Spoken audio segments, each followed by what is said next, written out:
নমস্কাৰ বন্ধু বান্ধৱীসকল সকলোৰে এটা টেনচন থাকে বলেৰে আমি তাৰ লগত যুঁজিব নোৱাৰো নালাগে যুঁজিব মাথাটো আছে ন সেইটোৰে ইউজ কৰা ব্ৰেইন ইউজ কৰা বুদ্ধি ইউজ কৰা সকলোকে পৰাস্ত কৰিব পাৰিব এইটো কাহিনীত যেনেকৈ আপুনি ফাটো চৰায়ে কেনেকৈ সাপৰ লগত যুঁজিব নোৱাৰে কিন্তু বুদ্ধিৰে কেনেকুৱাকৈ মাৰিলে কাউৰীয়ে কেনেকৈ শিয়ালক দুৰ্বল বনালে এইটো কাহিনীতে গম পাব গতিকে ভিডিঅ'টো শেষলৈকে চাব গোটেইখিনি গম পাব আৰু আপোনালোক যদি নতুন হয় ভিডিঅ'টি লাইক কৰি দিব আৰু চেনেলটো সাবস্ক্ৰাইব কৰি দিব আহক ভিডিঅ'টো কাহিনীটো আমি ষ্টাৰ্ট কৰোঁ এখন জংগল হঠাৎ এদিন এনেকুৱাকৈ জুই লাগি গ'ল চব চাৰখাৰ হৈ গ'ল খোৱা বস্তু বা পানী পোৱাৰ কাৰণে চৰাই চিৰিকটি জন্তু যিমানবিলাক আছে হাহাকাৰ হৈ গ'ল বহুত জীৱ জন্তু চৰাই চিৰিকটি বেলেগ জংগললৈকে গুচি গ'ল তাৰ উপায় নাই তাত থাকিনো খাব কি সিহঁতে কিন্তু তাত কাউৰী এযোৰ আছিলে এটা মতা কাউৰী আৰু এটা মাইকী কাউৰীটোৰ বহুত ভোক লাগি আছিলে কিন্তু উপায় নাই খাবনো কি তাৰপিছত গছ এডালত বহি থাকোঁতে দেখা পালে এটা শিয়ালে এটা মাংসৰ টুকুৰা সেইফালে লৈ গৈ আছিলে তেতিয়া কাউৰীটোৱে ভাবিলে যদি মই অলপমান শিয়ালটোক যাই কিনে কওঁ যে অলপমান মাংস দিয়া বুলি তেতিয়াহ'লে কিজানি দিয়ে গতিকে একো নোহোৱাকৈ কিনে মাইকী কাউৰীজনী যাব আৰু এতিয়া মতা কাউৰীটোৱে মাইকী কাউৰীজনী সুধিলে যে তুমি ক'ত যোৱা মাইকী কাউৰীজনীয়ে ক'লে যে মোৰ বহুত ভোক লাগিছে মই থাকিব পৰা নাই এই যে শিয়াল পৰা আছে শিয়ালৰ পৰা অলপমান মাংস খাওঁ তেতিয়া মতা কাউৰীটোৱে ক'লে তুমি পাগল লৈছা শিয়াল এনেই বুদ্ধি তোমাক খাই পেলাব তাত তলত গ'লে আৰু শুনা জীৱনত ভোকত মৰিবা কিন্তু কেতিয়াও কিছুমান বস্তুৰ আগত কিছুমান যোন তোমাৰ শত্ৰু হয় বা কিবা কেতিয়াও সহায় নুখুজিবা ঠিক আছে মাংস তুমি খাবা তোমাৰ ভোক লাগিছে ৰবা মই কিবা এটা ভাবিব দিয়া আমি বুদ্ধিৰে খাব লাগিব আমিতো কাৰণ শিয়ালৰ লগত যুঁজিব নোৱাৰোঁ তোমাক মই এটা কাহিনী শুনাচোন প্ৰথমতে তাৰপিছত তোমাৰো বুদ্ধি আহিব দিয়া তেতিয়া কাউৰীটোৱে কাহিনীটো ক'ব ধৰিলে যে এখন জংঘলত এটা ভাটৌ চৰাই আছিলে এহাল ভাটৌ চৰাই আছিলে ভাটৌ চৰাইজনীয়ে কি কৰে যিজনী মাইকীয়ে কণী পাৰি কিনে সিহঁতে আহাৰ বিচাৰি কিনে বাহিৰত গুচি যায় কিন্তু সেই গছডালৰ তলতে আছিল সাপৰ বাহ ভাটৌ চৰাইজনীয়ে কণী বাৰীটো গুচি যায় কিন্তু সাপডালে উঠি কিনে সেই কণীটো খাই পেলায় ভাটৌ চৰাইজনীয়ে গম পোৱা নাছিলে সেইহালে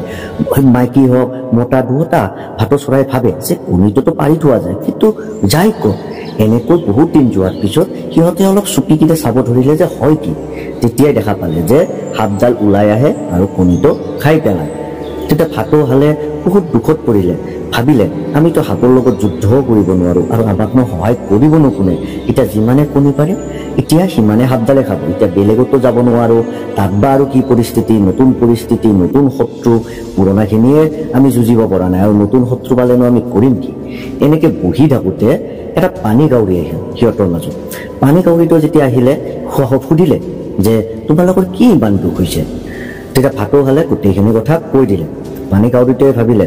যে কিনো কৰা যায় মই যদি কিবা এটা সহায় কৰিব পাৰিলোঁ হয় তেতিয়া ভাটৌ হালক ক'লে শুনা আমিতো যুঁজিব নোৱাৰোঁ সাপৰ লগত কিন্তু কিমানটো বুদ্ধিটো কৰিব পাৰোঁ ৰবাচোন মই অলপমান কিবা আশে পাশে কি পাই মই চাই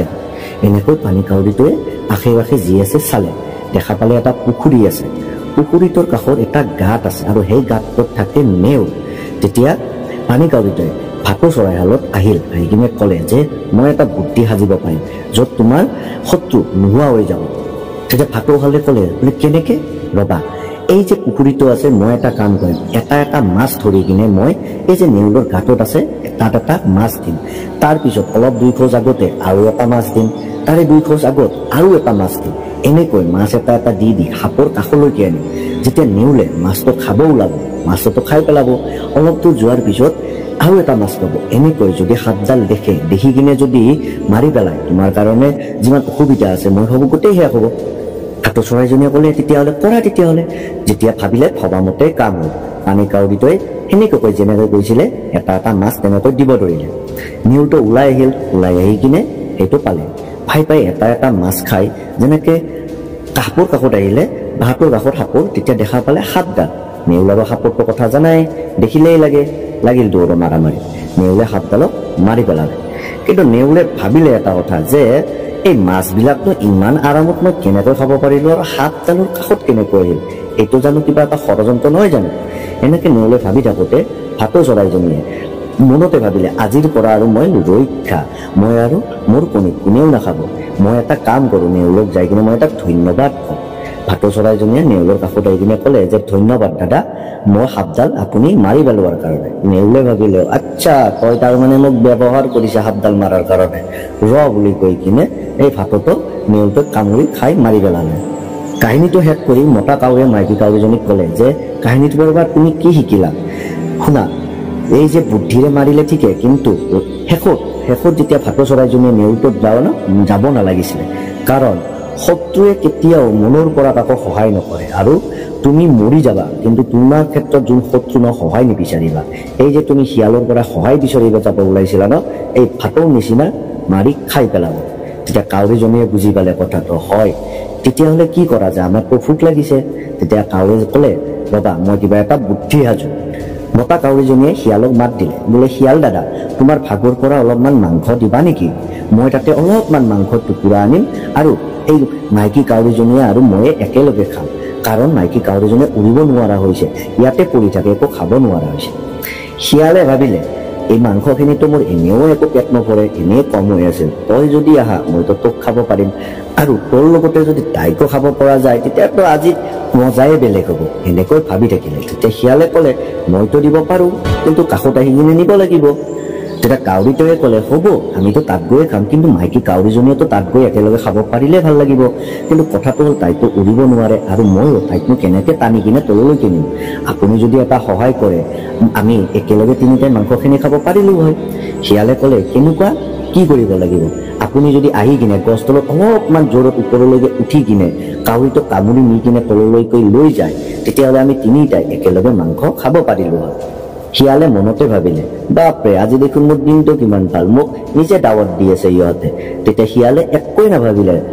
একেবাৰে চিধাই কৈ দিলে হ'ব মই এটা কাম কৰোঁ তুমি আহা ইয়াতে মাংসখিনি ৰাখোঁ মই পটকে চাপ মাৰি কিনে তাইক লৈ আহোঁ এনেকৈ কৈ শিয়ালে মাংস টুকুৰাটো মাটিত থৈ কিনে সি গছডালৰ পৰা সেইটো কাউৰীক আনিব গ'ল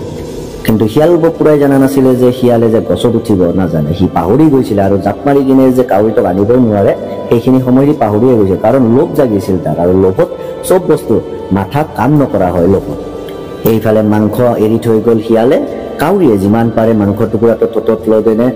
গছ তলৰ পিনে গ'ল আৰু সেইফালে শিয়ালে যেতিয়াই জাপ মাৰি সেইটো কাউৰীক ধৰিব গ'ল সেই কাউৰীয়ে উৰি কিনে গছ তলৰ আৰু ওপৰলৈকে গ'ল তাৰপিছত এটা ঠানিত দুটা কাউৰী পৰিল যিখিনি মাংস লৈ গ'ল দুয়ো একেলগে খালে তাৰপিছত ক'লে শিয়াল তই বুদ্ধিয়ক হ'ব পাৰা কিন্তু সকলো সময়তে নহয় তই বুদ্ধি আছিল তোৰ এতিয়াও আছে কিন্তু লগত পৰি তই সেই চব পাহৰিলি তই কি পাৰা কি নকৰা আৰু লগত পৰি সকলোৱে ফুল সিদ্ধান্তই লয় দে তই এতিয়া তোৰখিনি খা আমি এতিয়া আমাৰখিনি খাম তো বন্ধু বান্ধৱীসকল এই কাহিনীটোত আমি বহুত কেইটা মটিভেশ্যনেল পাওঁ এটা হ'ল মৰি যাবা কেতিয়াও সকলোৰে পৰা সহায় নল'বা নহ'লে বিপদত পেলাব পাৰে বুদ্ধিৰে চব কাম কৰিব পাৰি বলেৰে নোৱাৰিলেও আৰু 3 নম্বৰতে লোভত পৰি তোমাৰ কেপাচিটি কি তুমি কি কৰিব পাৰা নোৱাৰা একো পাহৰি নাযাবা যিখিনি আছে সেইখিনিতে সন্তুষ্ট থাকা গতিকে ভিডিঅ'টো যদি ভাল লাগিছে লাইক কৰি দিব চেনেলটো ছাবস্ক্ৰাইব কৰি দিব আহি আছো নেক্সট ভিডিঅ' নমস্কাৰ।